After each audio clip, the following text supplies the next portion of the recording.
কাট দিয়েছিল কোনটা এটা? ছোট ছোট আপনি কাটলে এখন আর যাবে তো অ্যাভেলেবেল? সেজন্য এগুলো। জি।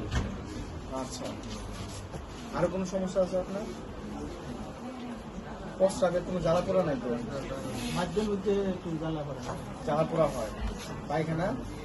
পায়খানা তো যে কথা যে করে পায়খানার কষা হয় বলতেন, জ্বালা পোড়া আছে? আর ভালো লাগে।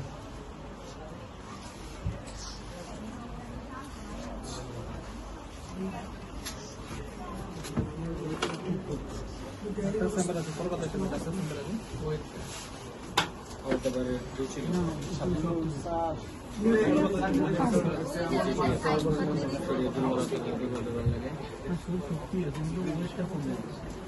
মানে খাইতে চাই, ভাতটা খাইতে চাই না, রুচি আছে। মোটা হওয়ার জন্য যদি মোটা হয় সেটা ভাত খাই।